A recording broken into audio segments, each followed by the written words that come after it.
Hello, yet unknown virtual audience. My name is Eric Talbert, and I'm a graduate student in Boise State University's Educational Technology doctoral program. And I'm making this video to share with you a research proposal that I recently wrote, and now I'm pitching it to you in video form. I'm going to share my screen. You can see the title of my presentation is Mic Check: Perceptions of Microphone Use in Synchronous Video Conferencing. And that's exactly what I want to study. So we're doing a form of video conferencing here with Zoom, even though there's nobody connected to it. The kind I'm interested in is a type that is more in a classroom infrastructure. And so it has many formats, but I'm looking at as a graphic here, like a classroom on one site and a classroom on another site, where the instructor is included on one of those sites, and there may or may not be a second instructor on the other site. And all video teleconferencing classrooms have some kind of microphone that they use, and they can be in the form of a tabletop microphone where you push and speak into it, much like this stick mic that I'm using here, or they can be like recessed up in the ceilings. But regardless of what they look like, they can either always be on, like in a speakerphone situation, or they could be in what we call a push to talk situation. And so I want to explore the differences because I've observed some differences in how students interact depending on if that instructor is in the room with them and the microphones are push to talk versus when the mics are always open. So that's kind of purpose of my study, is to get student perceptions on these things. So why do we care about this? Well, there's prior research that shows that technology can affect how we interact, and the interaction affects engagement and persistence. And there's other research that shows that students that are engaged and persist do better and graduate at a higher rate. So I think there's room to make the case that this stuff can affect student outcomes. If we can improve how they engage, then we theoretically can improve how they succeed. However, I'm not going that steep. I'm not going that far. I would say my job is to, or my proposal is to more get some insight onto what do students feel about these different microphone situations. But you can see down the road, there's potential relevancy to that based on prior research. So moreover, if we can determine that certain microphones configurations work in certain situations, then we can influence purchasing decisions. And for example, somebody like me who works with video teleconferencing at a university, I'm able to advise instructors which room they want to be in depending on the pedagogy of what they're trying to do. So there's some good reasons to kind of understand the effects and how these different microphone configurations might affect us. There's also some theoretical framework here, and the two that influencing me are this idea of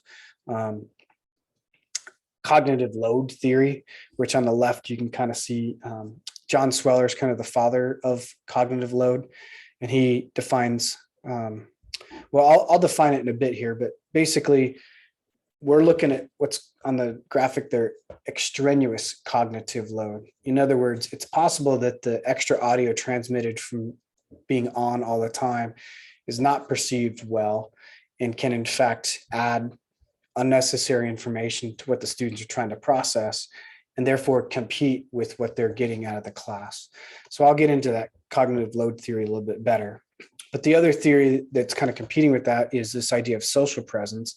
And there's established research that says if you have more frequent communications and you have high quality communications, that increases what's called social presence. And it's kind of a combination of the things you see in the diagram there.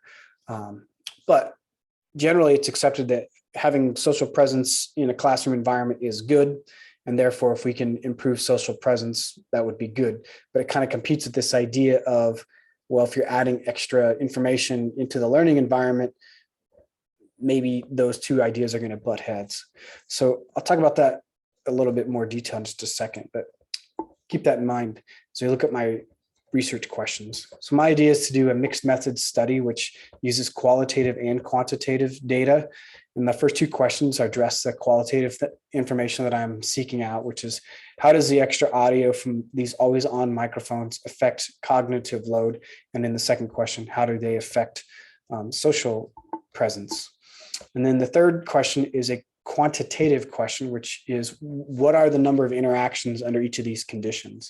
And so during my experiment, I'd like to count how many interactions there are and then who initiates them. So for example, does the instructor talk to the students more under one mode versus the other? And do the students initiate conversation with either students on the other site and or with the instructor more or less under certain conditions? So that's just an observational thing that I'm going to record that's quantitative. And then at the end, question 4, I'm going to combine those two things and see do they support one another. So for example, if students report that, oh yeah, those open-ended mics did a lot for us and made us talk more, but then the quantitative data doesn't necessarily support that, that might be worth bringing in. It still makes it, I guess, a relevant topic, but I guess a better scenario would be as if the quantitative data supported that as well, can make a stronger case that it's a good thing. So back to cognitive load theory. Again, here's John Sweller's work.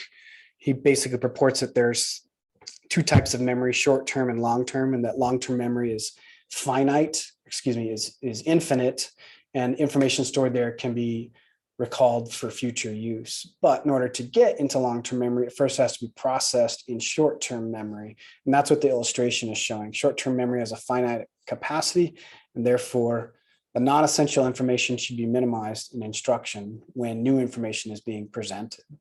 So to not compete with the essential information. So Sweller is known for his work in developing this theory. He's an Australian researcher, and he describes these three types of load that compete for that limited short-term memory: intrinsic, germane, and extraneous. And so we're interested in reducing the amount of extraneous load, simplifying the amount of intrinsic load, and maximizing the amount of germane load. So second theory here that's influencing this is the idea of social presence. And it's been defined a lot of different ways and has changed over time. And Dr. Lowenthal from Boise State, he kind of defined it as existing on a continuum, whereas on the best end of the continuum would be people in a mediated communication, like a video.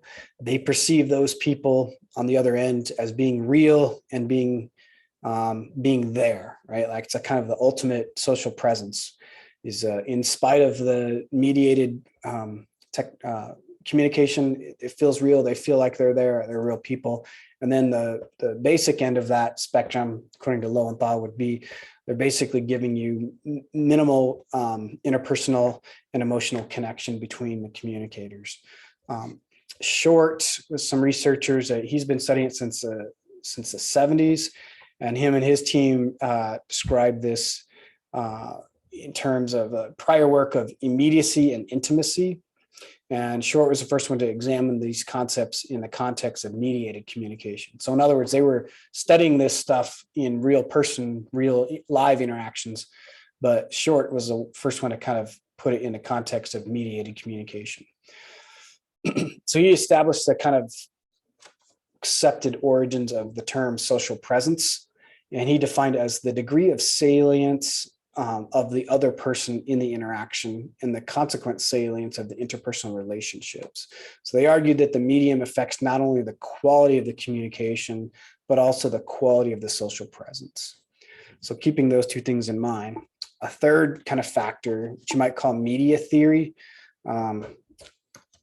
is purported famously by Marshall McLuhan, who said, you probably heard the term, the medium is the message.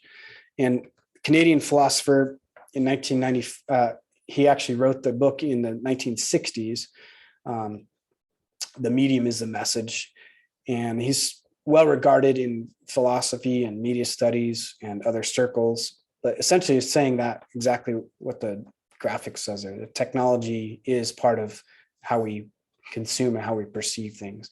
So the simple example I'll give is if you've ever watched a film in an IMAX theater situation with a massive screen and massive sound, high quality, everything, right? Even the seats are comfortable and kind of intentional, right? And you watch that same film at home on your streaming device or on your phone, even though the content of the message is the same, a film in this case, you experience it wildly differently by changing the medium, right? The IMAX theater versus your home. And so with that kind of in mind is how I kind of going forth with my research and some kind of a belief that the technology certainly does play a role. So the second thing I looked at was some influential researchers, one of which is Michael G. Moore, who suggested that the more interactive elements you can put in mediated communication, whether it's audio, video, etc., that those, the more of them and the more robust they are, that you can improve the experience and decrease what he called transactional distance. In other words, you can improve social presence by increasing the quantity and the quality of your interactions. And again, that plays into my experiment because that's one of the things I'm going to look at is, did it improve the quality and the quantity of the interactions? A second researcher I looked at was Alfred Rovai, who's a retired researcher from Regent University.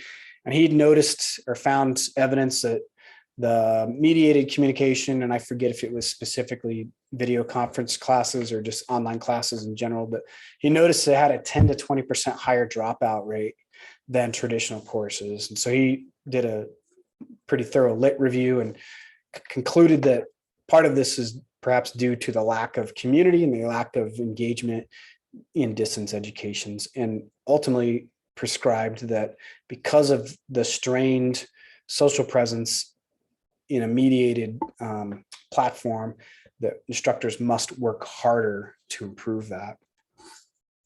And then the third researcher I looked at was Hee-Young Han, and she did a study that's probably the most similar to what I'd like to do. And she looked at a synchronous video conference class.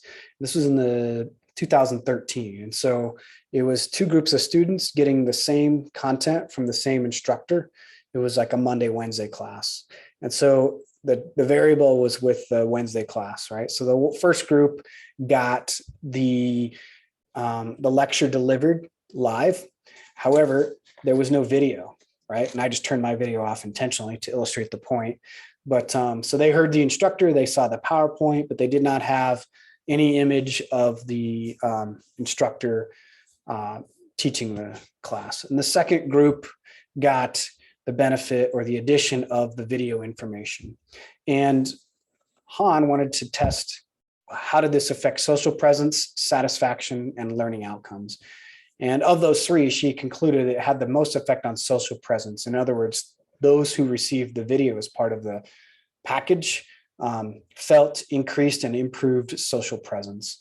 Interestingly, she found it didn't have much effect on the students' satisfaction with the course. In other words, they were equally satisfied or dissatisfied with the class based on her data, nor did it have a dramatic effect on learning outcomes. However, there's a little caveat in that study, but I won't get into it here, but it makes it interesting. And again, point of these are pieces that influenced my experiment. So in my case, again, I'm going to try to collect qualitative and quantitative data roughly at the same time. And the qualitative data I'd like to collect comes from surveys. And there's a couple of established techniques for that. One is called the expenditure of experienced effort or capacity survey. And that's a tool for measuring cognitive load. And so basically I'll give that to each student after each class experience. And then I can look for patterns. If more of them thought that one was tougher on their brain power than the others, then that would be something, that I could, take away from it. So I'll be looking for those kind of things. And even though it's a subjective test, there's a lot of evidence that actually validates it as a pretty effective tool for doing that. In the case of social presence, similarly, it's you ask your participants a variety of questions that gives you a kind of a sense of their social presence. And there's a established tool called the Community of Inquiry Survey, which is 31 questions. And one thing I need to find out is if I can use portions of it or if I need to take it in its entirety. But those are the two things that I'm going to use to kind of get the qualitative data that I need for this. In addition to which, the third bullet point, I would like to interview some of these students with open-ended questions. And I have samples of that. I'm also a journalism undergraduate degree, so I have some experience in talking to people. And that's, I think, kind of the meat. A good chunk of what I want to get out of it is just by talking to these people and finding out, hey, what did you get out of it? An example question might be, do you prefer one method or the other? And just not lead them in any way, but find out what they think. And then finally, of course, I'm going to synthesize all this by comparing that quantitative data, the number of interactions, and I can sort those too by were they teacher initiated, were they student initiated, were they males or females? Did they ignite a follow-up? So I have some of those things in mind that I'd like to do with my research. And that's kind of the gist of it, is I'd like to put all that together and see what comes about it. So thank you for taking a look at my presentation. And hopefully I can run with this experience and perform the test.